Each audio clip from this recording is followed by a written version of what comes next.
Hi guys, and welcome back to the Carrot Poker School. Welcome to Grade 3 Lecture 4. Today's topic is raising and beyond.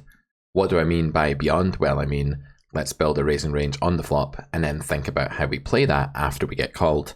You often see coaches cover how to raise flops, but very rarely do they go into the node after our raise has been called and we have to flounder around on the turn out of position in an inflated pot with a pretty sketchy range in some cases.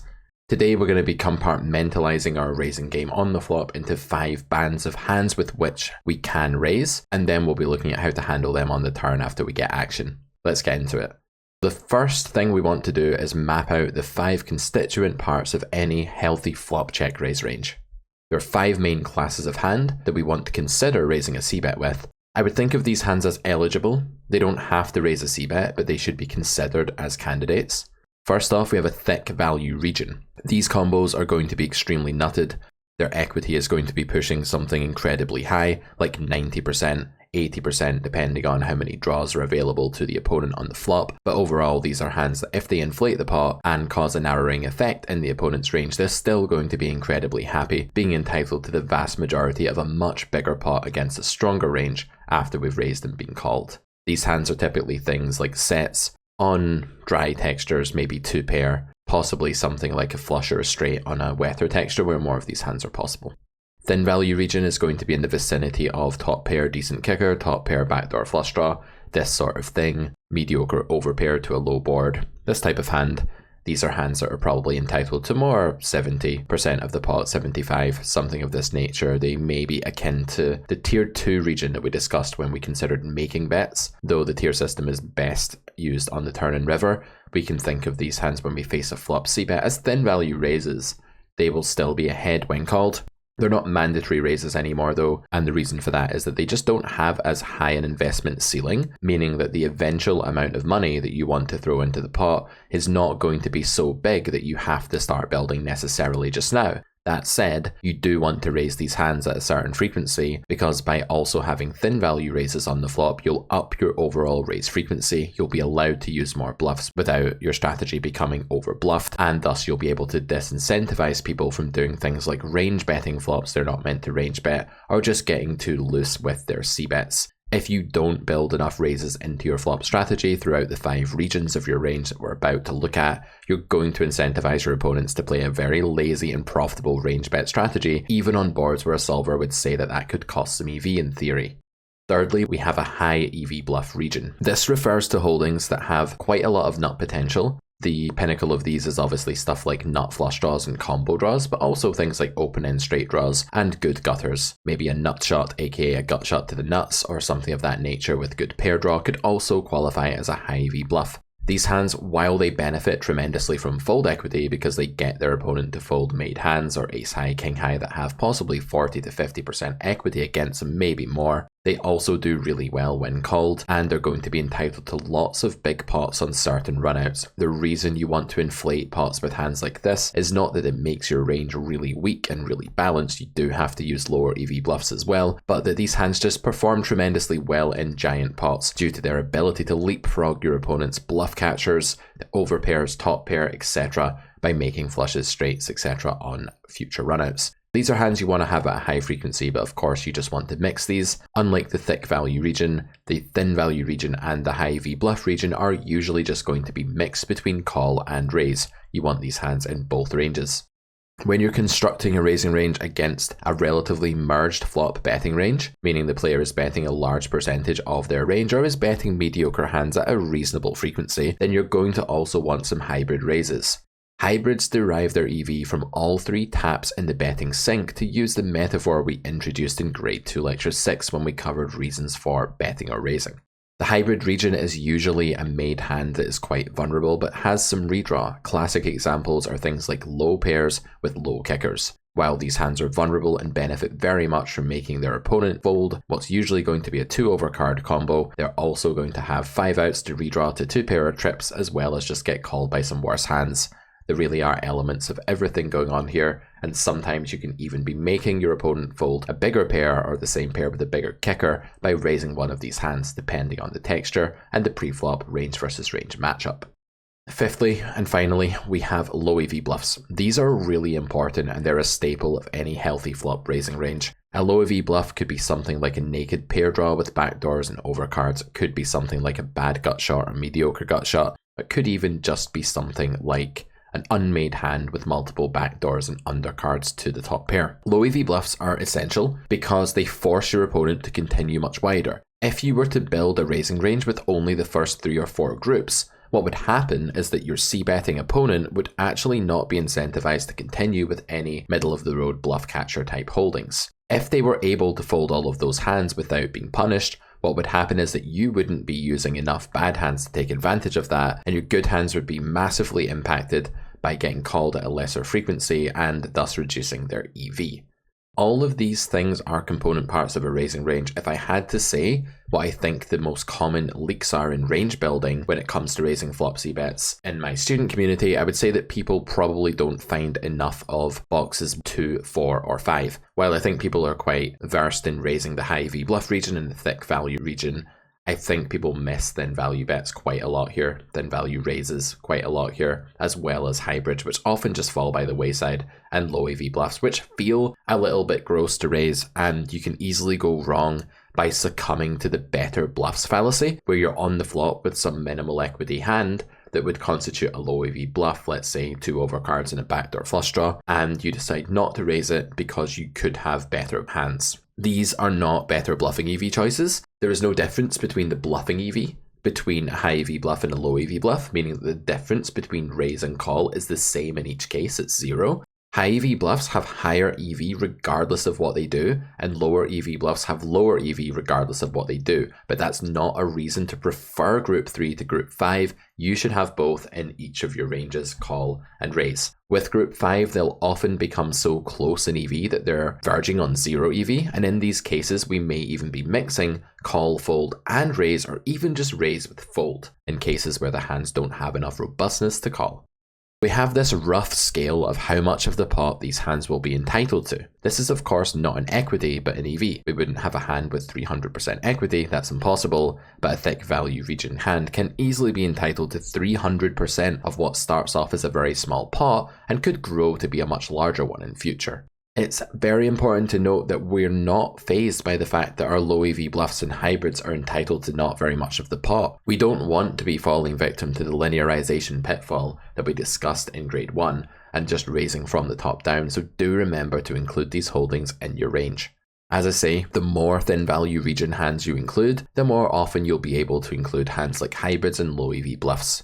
You don't want to fall into the trap of just being totally unbalanced here and preferring one region to the other based on how these regions feel to raise. The high EV bluffs are only loosely a bluff, just a few notes here at the bottom of this, in the sense that villain commonly folds very significant equity versus the raise. If your opponent's folding 60% equity, I'm willing to call that a bluff, but it's not in the same strong forcing sense that a bluff would be, say, on the river when you're betting with no showdown value.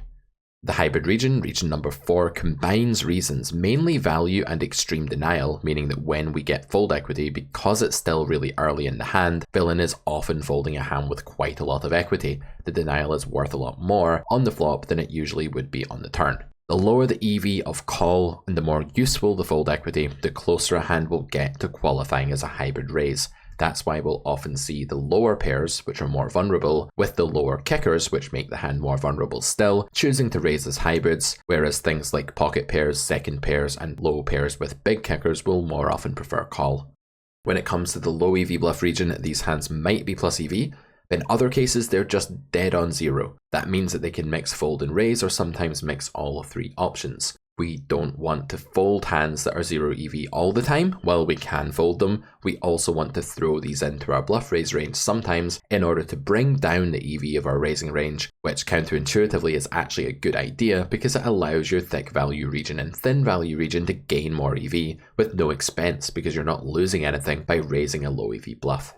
Let's start by going through the thick value region in more detail and take some examples. On unpaired multi-tone textures, meaning not monotone, not all the same suit, there are times when this region must raise. On monotone textures, it doesn't have to, because as we know, flushes do a dreadful job of unblocking calls in your opponent's range and tend to be very slow playable for that reason. Thus on monotone boards it's just going to be mixed, but on multi-tone textures there are times when you simply have to fast play your thickest value region. This all comes down to how polarized the C-better's range is, because on a monotone texture they're going to be very polar, and on a multi-tone texture they'll be much more merged. You want to raise more urgently against merge ranges because those are richer in mediocre hands which will not be investing as often by aggressing themselves. On paired or monotone textures, this region will almost always be indifferent to calling and raising, since it will push villain towards air with its blockers. I've explained the phenomenon here with respect to monotone textures already, but with paired textures the idea is similar. When you have a pair of 10s on the flop, for example, 10, 10, 3, you're going to be in a situation where having trip 10s is nowhere near as good as having a set on a texture like 10, 4, 3. The 10 will block weaker 10s, which are part of what villain can call your raise with, and villain's range will be more polarized on a paired texture than it will be on an unpaired board.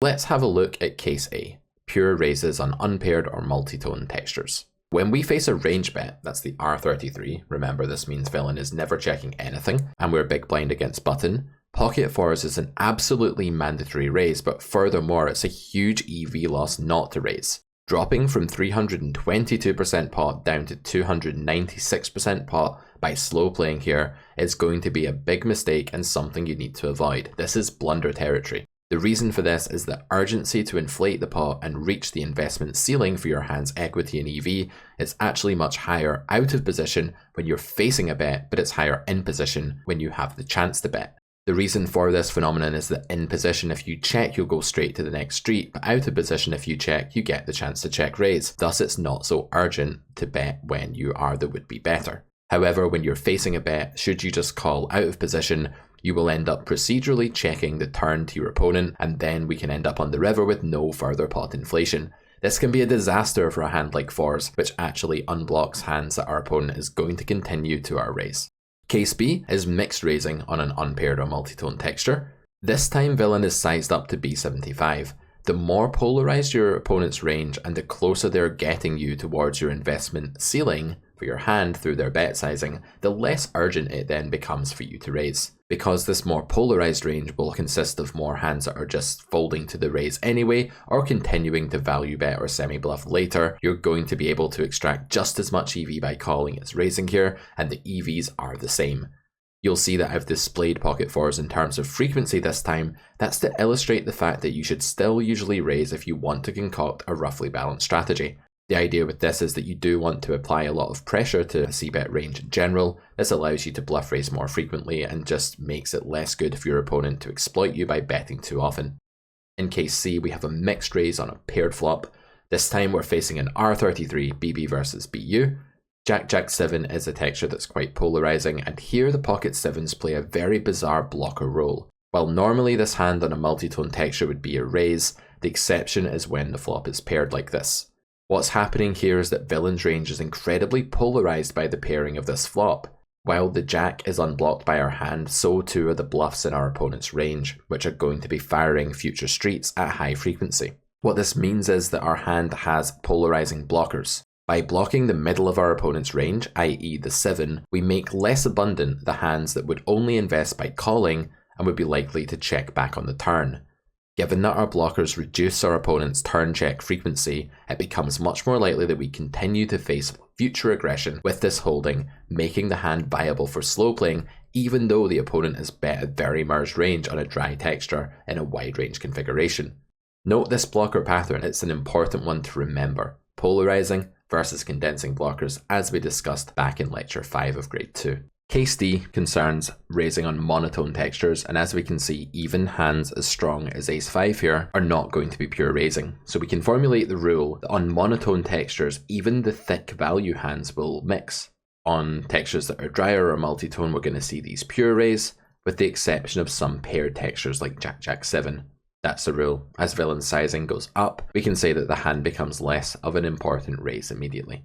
Just to fully make sure we understand what's going on in case D, consider the range that you face continues from after you raise here. It's going to be very swayed towards having a club. while pocket pairs like sevens with a club will be pure continues, as will big cards with one club and overpairs with one club. Pairs and unpaired hands with no club will often be folding here. If you think about what's bluffing you later, not all of villain's turn bluffs will contain a club, so you're actually unblocking some of the lowest EV hands in your opponent's range that don't contain a club here that are going to bluff you on the turn. That's right, there are some straight draws and even two big cards like Queen Jack that are going to double barrel turn here, and so you're allowed to slow play the Ace 5 of clubs. There's enough of a source of EV from other avenues that you don't solely have to focus on extracting from second best hands in your opponent's range like you would on a board like Ace 9-4 with bottom set. Let's talk sizing after our raise gets called now. Cobra's rule is the idea that on wet turns, the check raiser will have a big range advantage but will equalize the nut advantage. The idea here is that when you raise the flop, you have a high density of medium and high EV bluffs in your range like flush and straight draws. Therefore, when the turn comes really wet, what's happening here is that you're catching up big time against the made hands on the flop with which your opponent held the monopoly. Your opponent is going to have a lot of overpair, top pair, good kicker, things like this in their range for opening pre, betting the flop, and then calling a raise. And therefore, when you can catch up against all of those hands by turning your high EV bluffs, which is a really combinatorically abundant region of your range, into value hands on a flush or a straight turn, your equity goes up majorly. What's going to happen though is you're going to lose the nut advantage that you gained on the flop by skewing your range towards the high EV strong value hands that were mandatory raises. Therefore, the range advantage is going to be more in your favor now, but your nut advantage that you formerly held is equalized. This is going to cause you to bet frequently on a wet turn, but with a smaller sizing than you would have used on a dry one as the flop raiser. Dry turns give the caller a range advantage because all of the bluffs high EV and low EV tend to brick at a high frequency, promoting the strength of mediocre hands that called flop, such as bluff catchers like one pair, overpair, top pair, good kicker, etc. Therefore, the pre-flop raiser is always going to like it after bet calling the flop when the turn is a brick. That said, the hands that are very strong in your range are going to be even more powerful still. When draws miss, your high EV value hands like sets and two pair are going to become much closer to invincible. That means that you gain a bigger nut advantage now than normal, but your range advantage goes down due to all of your draws bricking. In these cases, you take exactly the opposite rule and you want to go ahead and use a very big sizing, or be a snake in the grass and go for a check raise with your big hands. You want to balance this with some bluffs in each case. On this texture, since we know that nut advantage increases sizing, and range advantage in turn increases frequency, we can expect that spade turns will demand a completely different and inverted strategy to blank turns. Have a look at the heat map here in Pio. This display from the solver shows us how different turns affect our strategy across both magnitude of bet size and frequency for betting our range. If we start by just comparing spades to non-spades, the effect is very stark. While spade turns, as predicted, cause a decrease in nut advantage and therefore lead you to a lower sizing.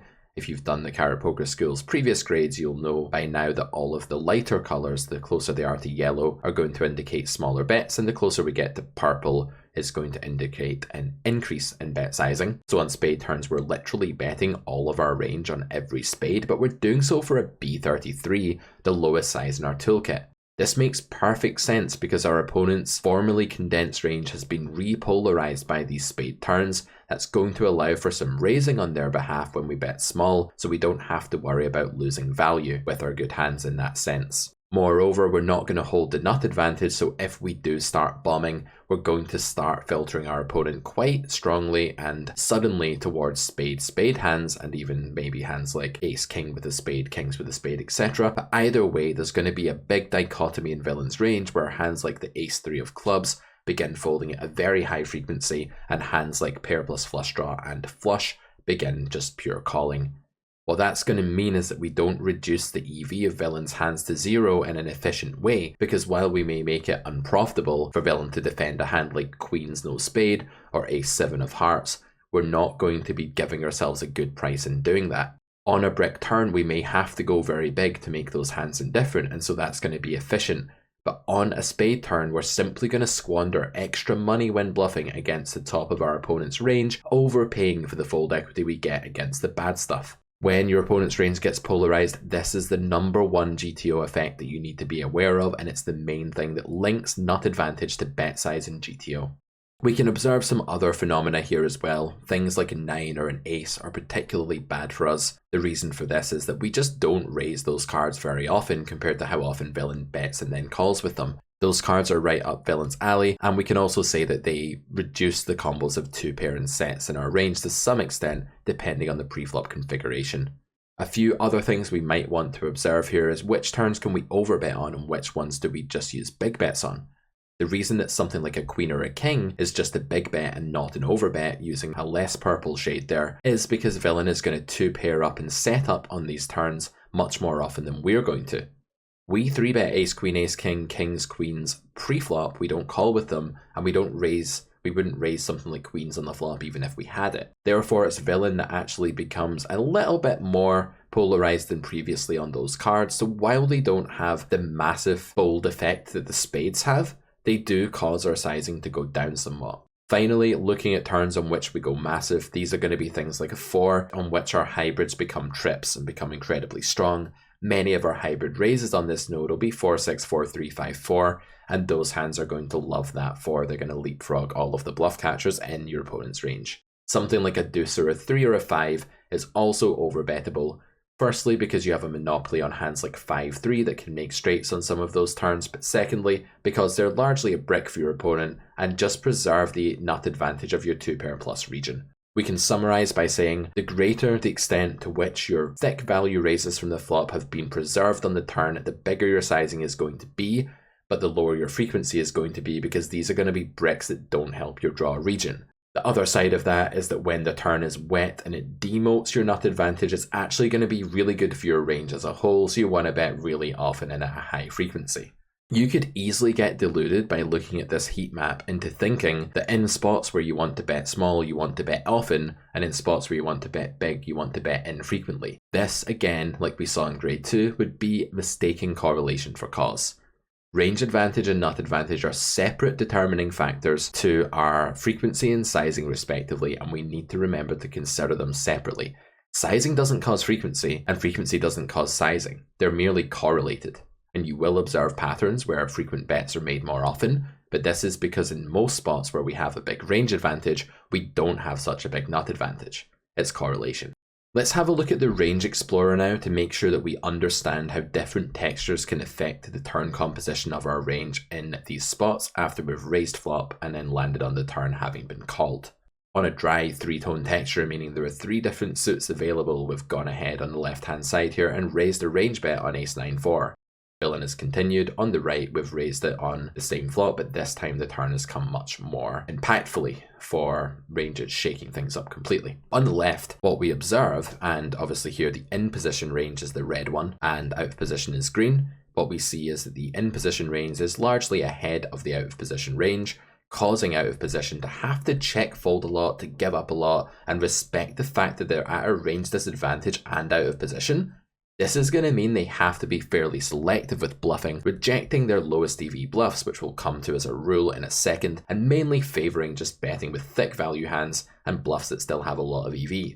Sadly, for out of position, they're even going to have to check and fold if they face a bet with some flush draws and straight draws on this node. The spot isn't good enough for range and their draws have just diminished in power, so they can't just go betting all the time. What we see on the left hand picture though is that when it comes to the nutted region, there are a lot more dots in the very high equity and EV vicinities of the out of position range than there are with their counterpart, the in position player. The red range here is struggling to piece together a lot of dots at the very top, although it does have some combos of sets. The out of position range is much more concentrated in these hands because it shifted towards them and not away from them when it raised on the flop. Big nut advantage, no range advantage, bet infrequently, but bet big. On the right hand side we see the complete opposite. The green range is now hugely higher EV than the red one. It's the out of position player that's raised a ton of the flush draws on the flop at a higher concentration, although not a higher pure combinatoric number than the in position player. The big blind is going ahead and filtering towards hands like flush draws on the flop, whereas button is moving towards all different kinds of mediocre hands which have a very strong diluting effect on those flushes. What this means is that the out of position player just gets to the turn with a higher flush density and is able to go ahead and bet more frequently. However, at the very top it's the in position player that has a higher density of nut flushes, because these are going to be very often playing as an open pre-flop, but of course big blind will 3-bet a lot of their suited broadways before the flop. What we see here is the inverse of the left. We have a strategy that wants to bet super often but doesn't have a polarization advantage. If you imagine that the out of position player lost control of their sizing here and decided to go really big, what would happen is that too many of the hands that continued to that big bet in the in position range would be the hands at the far right of the right hand graph. As the range becomes too rich in those combos, it causes the EV and equity in the big blind's range to plummet, and that's really going to hurt the out of position player's prospects. Thus, out of position wants to push this big range advantage but small nut advantage by adopting a small and frequent bet. How do pure value raises react to different turns now? Dry 3-tone textures like this one play in a particularly striking kind of way when we have a pure value raise. It really depends on the turn. Here we have a nut advantage, but villain has a range advantage, so our strategy is to mix check and overbet. Why is the overbet a bit smaller on this node from the B150 that I've been recommending at other points in the Carrot Poker School? It all comes down to SPR. At smaller SPRs like this, there's less pot growth to do in order to reach the investment ceiling, and for that reason, we can choose a smaller overbet that's a bit more normal, keeps the investment level a bit smoother, which is not inherently an important thing, but is more familiar and I think more intuitive to learn as a strategy.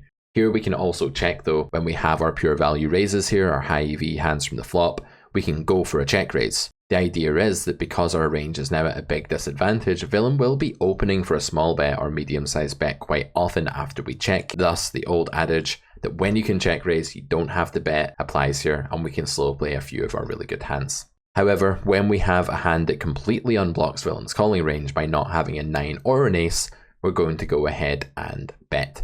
But you'll note that because we're out of position, even with a nutty hand like this that's entitled to nearly 2 times the pot, there's still not a gigantic EV loss here between betting and checking, only 2% of the pot to be precise. When we have blockers to the calling range and therefore are unblocking more bluffs relatively speaking, we can go for value in a different way and mix some check into our strategy. It's well worth noting the difference there between a hand like pocket fours and a hand like ace-9. On the wet 2-tone turn, villain's range is going to catch up in polarization. We're going to lose our nut advantage, start adopting the smaller bet, just simplifying to B33 here, as we said. Our range is merged, it's powerful, but it's not polarized and air heavy like it is on the left. These are just pairs of opposites. So our region 1 hands have now become much thinner value bets. Have a look at the pocket fours. Again, a hand that unblocks a lot of the weaker hands that would call. Undoubtedly, the spade helps you value bet here by removing combos of flushes from your opponent's range, like king 4 or queen 4 suited that button could bet call on the flop. And this hand is now a pure value bet, but if this hand bombs, we can see the problem. It begins to shift our opponent's range a bit too heavily towards really strong hands. One fallacy I would like you guys to reject here is the wording that goes as follows.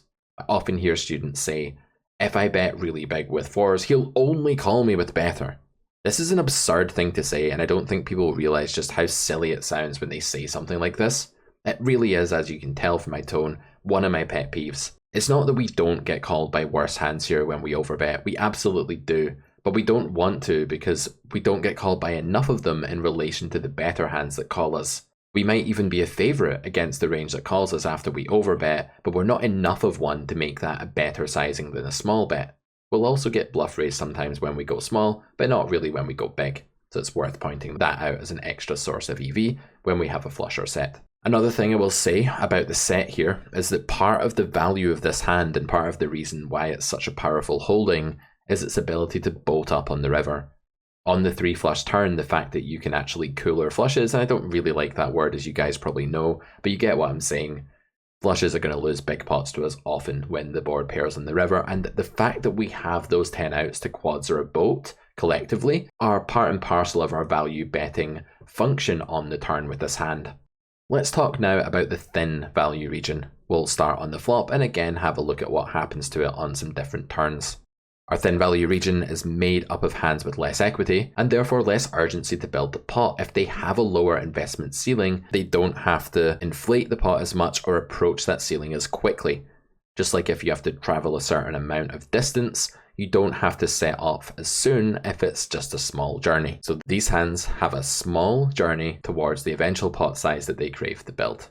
These combos will always mix call and raise regardless of texture. So when we have a hand like Ace-8 of Hearts on a board like Ace-9-4 against a range bet, we can raise. Another side point that we don't have to care about too much, but is interesting to observe nevertheless, is the idea that you actually want to unblock diamonds, not spades because they're great, but unblock diamonds when you're raising here. A hand like 10-8 of diamonds is not impossible to call. I think it's a bit dicey, but villain could be calling some hands here like king high with diamonds, queen high with diamonds to this raise if it's a small enough sizing in position here. And you actually want that to happen when you have a thin value hand. So having a hand like the Ace-8 of Hearts here is good because you can raise and approach your eventual pot size ceiling, but then you may want to start checking. People often object here and say, I don't want to bloat the pot with this hand. Well, you're not. You're making one raise of a small bet that villain made with all of their range with a high equity hand, and then you're going to start slowing down. As long as you don't go absolutely bananas here and barrel off building a gigantic pot as the aggressor, you're not going to quote unquote overplay a hand like this.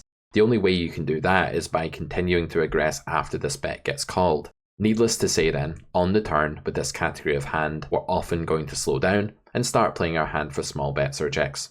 Range betting, villain must continue loads of weak and merged hands here. If he wasn't range betting, this wouldn't quite be the case. The more of your range you bet in the first place, the weaker the absolute strength of the holding you continue when you face a raise, and the thinner that you can go for value against an opponent who's range betting. Case B, we face the B75, as we know the urgency to start raising is much less now. With King 7, we're not raising here because we think villain can have a lot of flush draws. What we should note is that when villain has Queen 10 or a flush draw, the EV, the pot entitlement between each player, is going to be really close. Flush draws are entitled to a lot of the pot, so we only make an incredibly thin value raise against those hands, and it's not clear who actually does better in EV due to our lack of implied odds relative to our opponents. The real reason this hand raises is twofold. One, we can get called by some weaker hands like Jack X, some weaker draws or floats, or we can also get a bit of equity denial against hands like gutters or Ace X. This hand is going to clearly raise very infrequently because to bloat the raising range full of thin value against a polarized C-bet wouldn't really make sense, and it'd be a very exploitable strategy. If villain knew we were raising these hands all the time, they could really start to construct their betting range in a different way, so they were really ready for this. Mainly, they would just cut back on their low EV bluffs and start just c-betting a stronger range. We would soon end up inflating pots way above and beyond the investment ceiling for the hand's equity in those cases. We have to be a bit careful that if we're not raising a spot in general very often, that's to say we have a low raise global frequency for our range, then hands like this that are kind of mediocre and just on the cusp of being able to raise for thin value and denial are actually going to be raising no more than the global frequency, maybe even a bit less. If you think your range is raising infrequently, these hands will raise just as infrequently as your range. Ace-8 is probably raising around the norm for your range on Ace-9-4, and King 7 is raising about the norm for your range on King-Jack-4. Thin value hands raise at a similar frequency to your range's average global raise frequency. Contrast that to hands like high EV bluffs, even certain low EV bluffs, certain hybrids and thick value hands. A lot of these raise much more often than the global raise frequency for your range. That's worth noting. There's much less raising against the bigger sizing, and our range deploys less raise frequency overall, and therefore we have to be more aware of the fact that it's more sensitive to being overloaded with the wrong type of hand if we lose control of the raise frequency with this sort of combo. In case C, we face a range bet, big blind versus button on the paired board. We can do a lot of raising on this flop, the reason being we just have a lot of value hands that want to raise. We have tons of thick value in the form of trips. We don't have to raise a jack all the time, but we will raise a lot of them.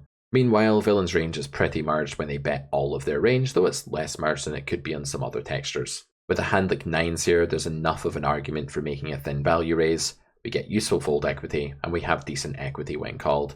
Again, as long as we don't lose our minds on the turn in the river here, there's nothing wrong with quote-unquote bloating the pot from now with this hand, because we're planning to slow down later.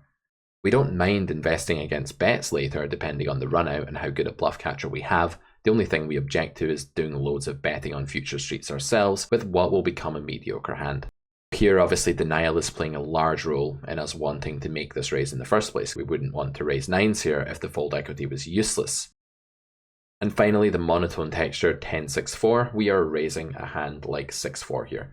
This is thin value because of course against flushes we're really dead, and against a hand with a flush draw we're not that far ahead. That in tandem is going to bring down our overall equity when called and reduce this hand to a similar EV raise as raising something like one pair on a multi-tone texture. You don't want to do this very often because again, your overall raise frequency on 10-6-4 is not going to be very high. Your opponent's range is inherently and naturally polarized by the texture, and so if you raise frequently and go too big and build giant pots as the aggressor, you begin shifting your opponent towards hands with clubs and away from hands without clubs. That's why you don't see even the nut flush raising at pure frequency here, and especially not 6-4.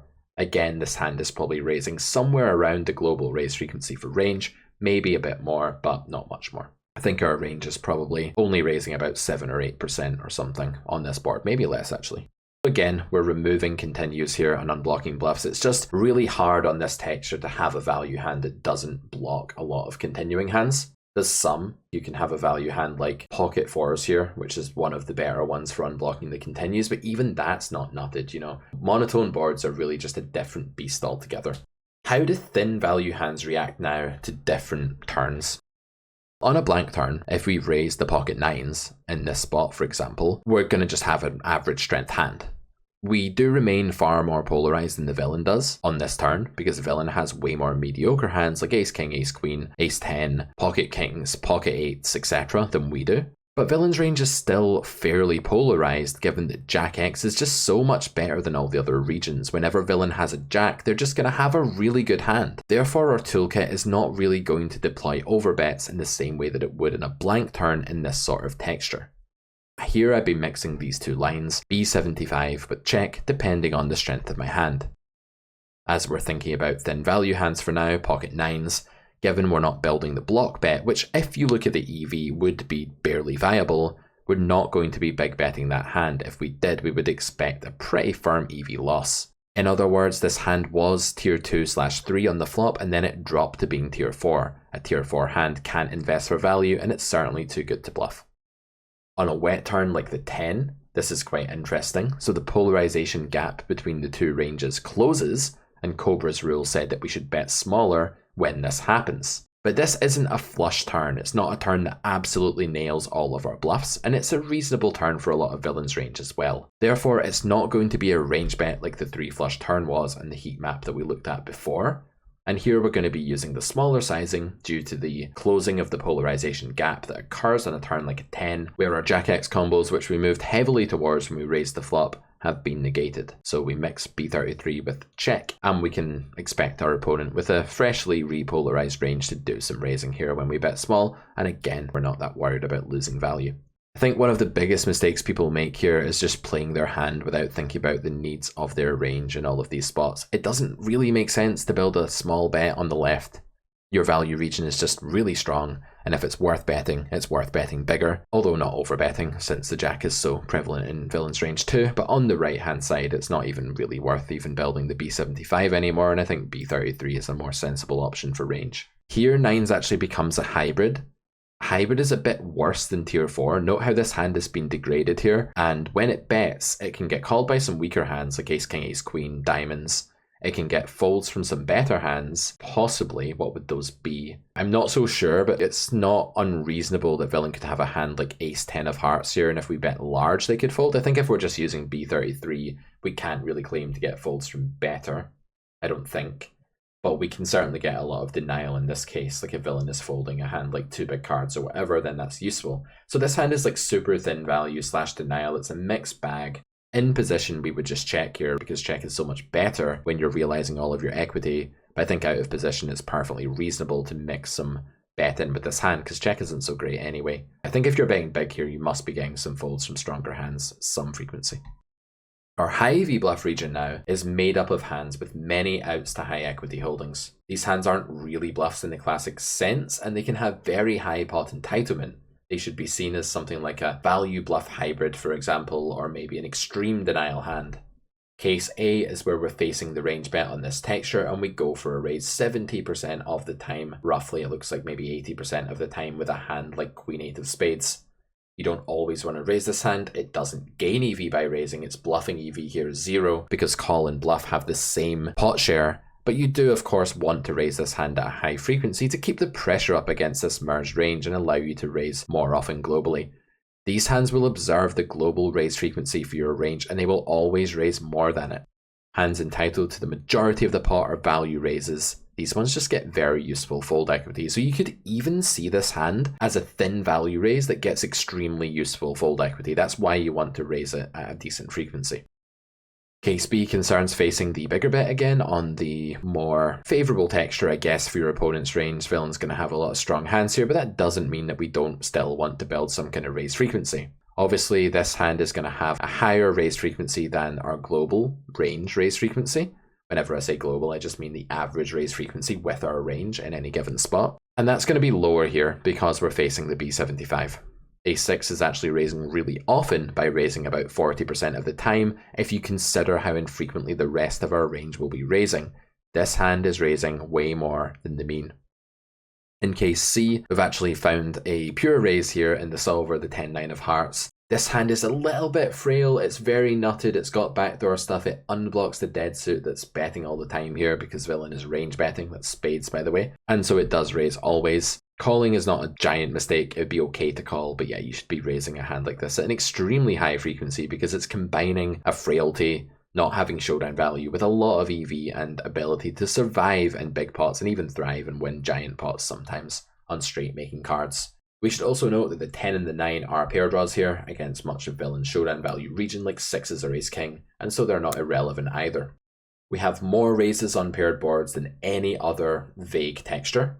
Some high EV draws become pure raises under these conditions, so one way to understand what's going on in case C is to just apprehend that your global raise frequency on Jack-7 is much higher than it would be on most other textures, partially because you're facing a range bet from villain, but this is also in part due to the fact that you just have a lot of trips here. It's very easy just to have a random Jack in your hand after you call out of the big blind. The Jack is, after all, a card that's selected pre-flop really frequently, and so just having a lot of natural raises here against what's going to be a really merged range, and you're going to have a more polar range than average on this board. So again, polarization affects how many big sizes you want to use, and raising instead of calling, that choice is to pick a big size instead of a small one.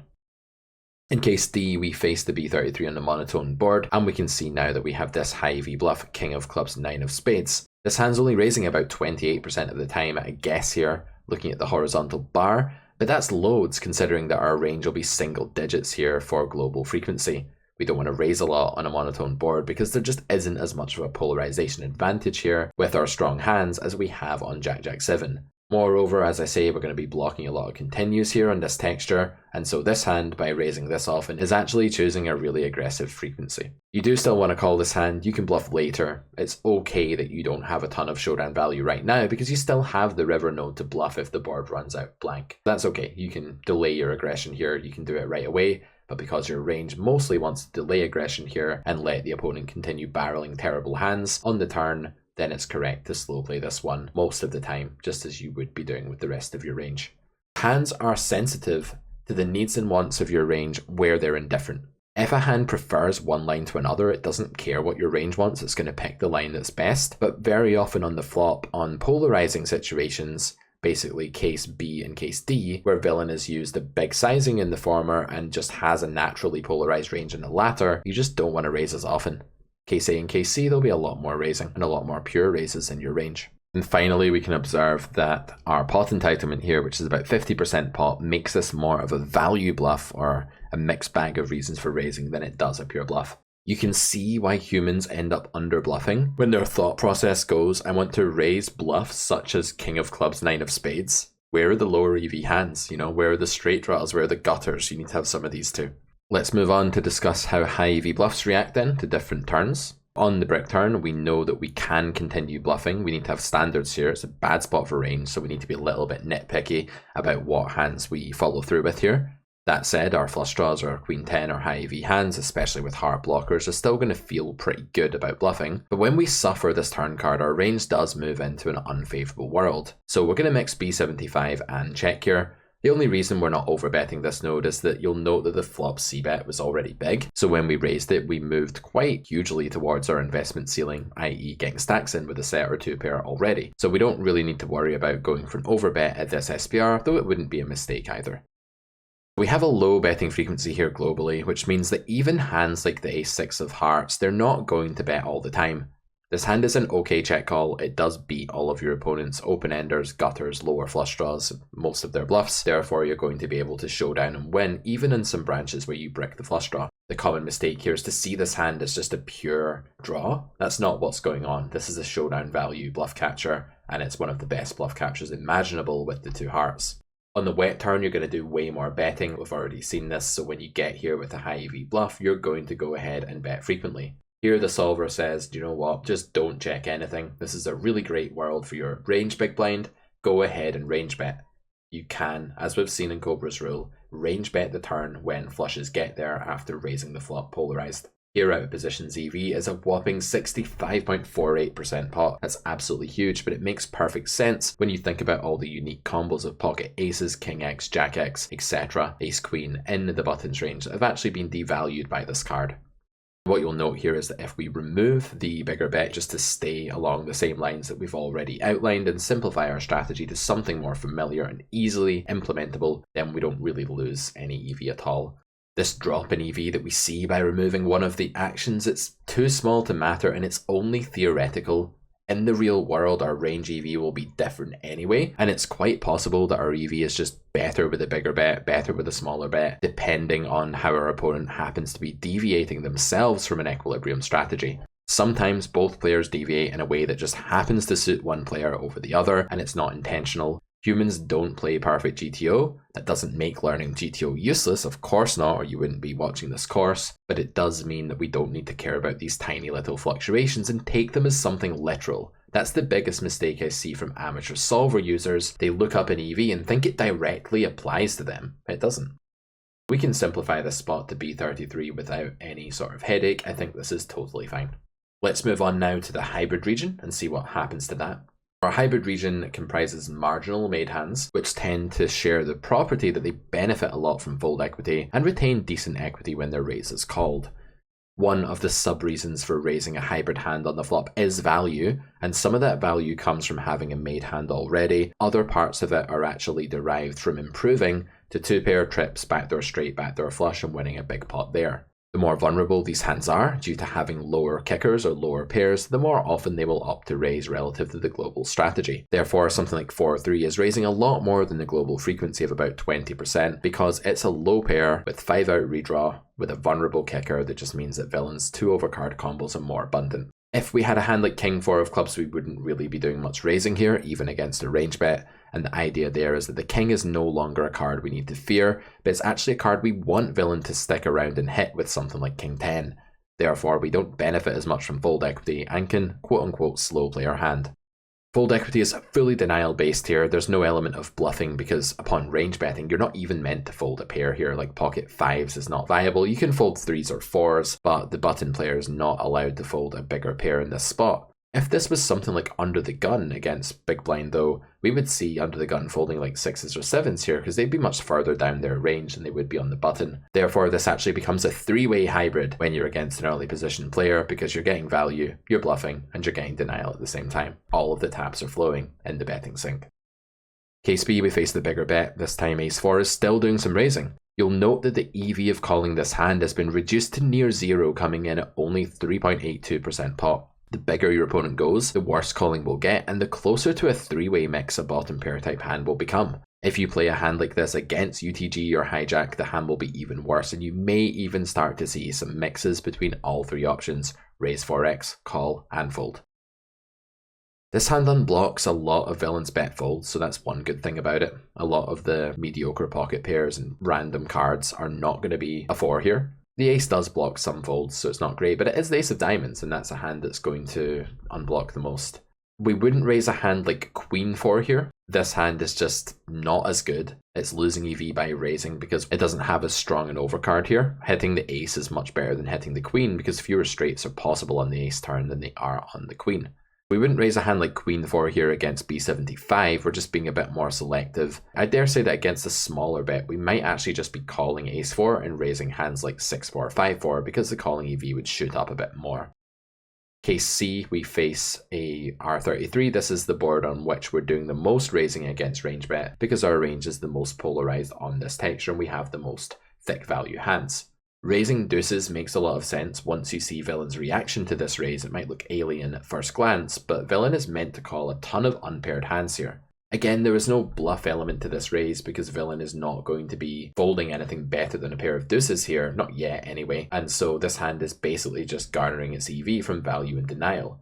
This hand has an enormous amount of denial because whatever Villain has here when they fold, they're always going to have 2-overs, and then backdoors and front doors, etc. The list goes on. In case D, we face the B33 on a monotone board and we raise a hand like 6-5. What's going on here is again we're benefiting lots from the fold equity because even though Villain is usually folding non-club holdings here, we still get a lot from that when we have a lowly pair with a lowly kicker.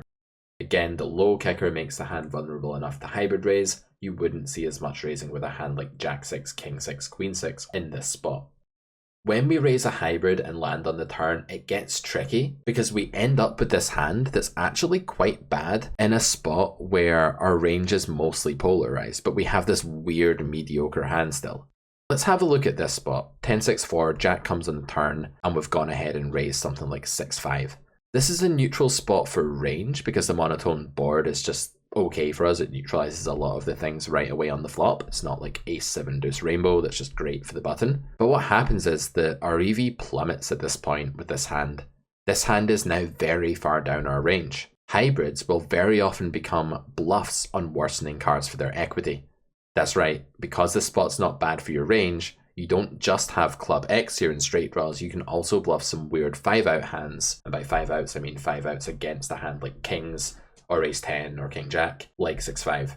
This hand now unblocks a lot of Villain's folding range, and thus, even though it's entitled to almost none of the pot, 3 or 4% to be precise, it plays as a mix between bluffing and checking. This hand has now become a low EV bluff. But beware, there's a difference between a low EV bluff and a no EV bluff. This is a neutral world, you can't bluff anything you want, but having the 5-outs here from the pair and getting some useful fold equity sometimes is going to make this hand okay to bet. On a wetter turn, like the deuce of clubs, this is actually going to be a bit of a tricky one. As we saw previously, 3 flush turns from two-tone flops were very good for the raiser of the flop bet, the out-of-position player I mean. However, in this case, it's going to be the opposite because the button is actually the player who pre-flop just has a massive concentration of offsuit club hands, and other suits too, of course. Having 2 big cards and overpairs with 1 club is usually just going to render the 4 flush turn good for the in-position player. This turn is a disaster for Big Blind's range of low flushes and lower EV bluffs. We just really suffer in a spot where random big cards become flushes, because button is the person who holds a monopoly on those hands. As this spot is so unfavourable, we really have to behave ourselves in tier 6 and tier 7 bluffs as we outlined in grade 2 of the Carrot Poker School. These are actually going to be unacceptable now. They're going to be slightly better as checks. We have to be so careful here because this is just such a bad world for our range, so again selectivity comes into play. The main rule then with hybrids is that unfavourable turns for your range are decent spots. Where they become weaker, they're going to become bluffs. Where they become stronger, because it's a brick turn, they're probably going to check. And if they become weaker on a horrible spot for range, they may even plummet all the way down to being the bottom of your range and just a give up. Your low EV bluffs are going to start off close to 0 EV on the flop, and they'll be indifferent between the lines of calling, folding and raising, or at least close to that. Some may even be losing calls but break even or winning raises, and it's not unheard of to see a hand like this mixing between fold and raise on the flop. These hands usually have low robustness, but some distant nut potential. For example, a hand like 10-8 of diamonds on Ace 9 for a two-tone is pretty bad, but it can salvage some EV by banking a pair, it can backdoor its way to stuff, it can realise equity by turning a draw which allows it to aggress again instead of check folding, and so this hand just about passes the criteria for being able to raise. You can also call with this hand against a range bet, which might seem counterintuitive, but villain does have to check back a lot of turns at high frequency, and you will have a profitable river bluffing opportunity, as well as a chance to hit pairs and straights, as well as flushes. 2 backdoors alone are barely enough to break even against the range bet. However, this isn't just 2 backdoors, there's also pair draws here. Don't discount the chance of winning by hitting second pair. It's still decent against someone that's betting all of their range. Case B, we have a hand like this. It's now a front door draw, but because villain is polarized and offered such bad pot odds, call is now out of the window. We have the chance to raise or fold here, and as long as we don't raise all of the time, we can build a sensible strategy by mixing this hand in as a bluff from time to time. This hand is raising obscenely frequently compared to the average or global raise frequency for our range as a whole. This illustrates that raise can be better than call in situations where pot odds are bad, we're out of position and so we have less future fold equity, and the hand is frail and not surviving in terms of showdown value. When these 3 things are true, you very often want to raise before you want to call. In case C, a very terrible hand like King 5 of Hearts, just 1 overcard to the 7 only, which is hard. Usually you have 2 overcards to the 7 and it's fine to raise, but this hand's main failing is only having 1 over. That said, it's not an EV loss to raise, or the solver wouldn't ever do it. You can see the solver's raising here about 5% of the time, therefore it's fine, but it's something you don't want to do a lot of, lest you're just going to bloat the air frequency of your range and make it a very exploitable strategy. But a hand like 6-5 of clubs would not actually be raising on this node, and the idea here is that you just don't have enough of a pair draw. You don't even have the second overcard to the 7 now, so you just want to let this one go. 2 naked backdoors with no decent pair draw, usually not enough to raise, even in a situation where your range is doing it a lot. Case D, again the monotone texture, a hand like 8-5. This can raise, but it's incredibly close to break even. It's really not far away from folding, but you want to do this sometimes. You don't want to build the raising range that's too strong, you want to make villain indifferent, and you want to be building in some of these weaker hands as well. Finally, low EV bluffs on the turn. We have this rule called the Judgmental Crow's rule, mainly to help you remember it, but the Judgmental Crow, who's always going to look down upon you for playing badly, says this. First off, having raised the flop, do not bluff again with low EV bluffs that missed a neutral or unfavourable turn card. So if you have the bottom of your range on the flop, your low EV bluffs that are close to 0, and then the spot gets much worse for your range because A, your raise gets called, and B, the turn comes unfavorably, you're going to want to give up because you're running at a deficit of fold equity with nothing going on in your hand. This spot reminds me of turn probe opportunities on boards that favor the preflop raiser, where the big blind just has to give up a lot. The Judgmental Crow says, were you thinking of bluffing just there? Were you? That's a horrible blunder, you idiot. It's not me that's saying this, guys, it's the Judgmental Crow mascot. Beware in these spots. You don't want to keep piling on aggression with absolute air in spots that are horrible for your range. It's just a big no-no in No Limit Hold'em in general. Here we have a situation where the turn is awful for big blind. Big blind raises flop, turn plays into button's range. There's very few King X combos raising in big blind's range, whereas button's going to have some of them playing this way, and will certainly have the monopoly on hands like King Queen, King Jack of Spades, as well as Ace King and Pocket Kings when we go up to the top of ranges. Here is one of the worst hands we could possibly have. Note how it blocks folding range. Note how it's an unfavorable world in general for big blind's range, and this hand is the pits. Therefore, if we go ahead and bet big with this hand, and note that we would bet big here or overbet probably based on the nut advantage we retain here with pocket fours, ace 9, ace 4, but we're not going to do that with 10-8 because the hand is awful. It has negative removal, as we saw last time. It's removing folding range from our opponent, and it's also just drawing pretty much dead when called. This hand just cannot survive by betting here. This is a horrible, awful blunder. For homework this time, I would like you to look at a couple of spots, big blind versus cutoff, where you've raised a flop bet of B33 and you've been called. Firstly, provide an example of each of the 5 hand classes as they are on the flop. What role does each of the classes now take on the turn, and why? Thirdly, you'll want to do an evaluation of the overall relative polarization and equity of both ranges and how these things affect big blind's turn toolkit. Big blind's toolkit on the turn is going to be the bet sizing that they're simplifying towards and how often they're going to be betting, and that is derivable by thinking about the nut advantage and range advantage of that situation as we did in this class. Finally, can you note an epiphany about a hand class that plays completely differently to what you once thought? How has your understanding of this hand class changed in this spot, and how will you play hands differently now that you've done this lesson? Hand 1 concerns a monotone board with a brick turn, and hand 2 is a more raisable texture, but with a turn that looks at first glance not so great for the raiser, right? King X, really? Are we really raising a lot of that? I don't think so. Have fun with this task, and Feel free to discuss this. If you're part of our Discord group, please feel free to post these homework tasks there and talk about it with your peers. And I'll see you back here for lecture 5 very soon. Thanks, guys. Good luck at the tables, and bye for now.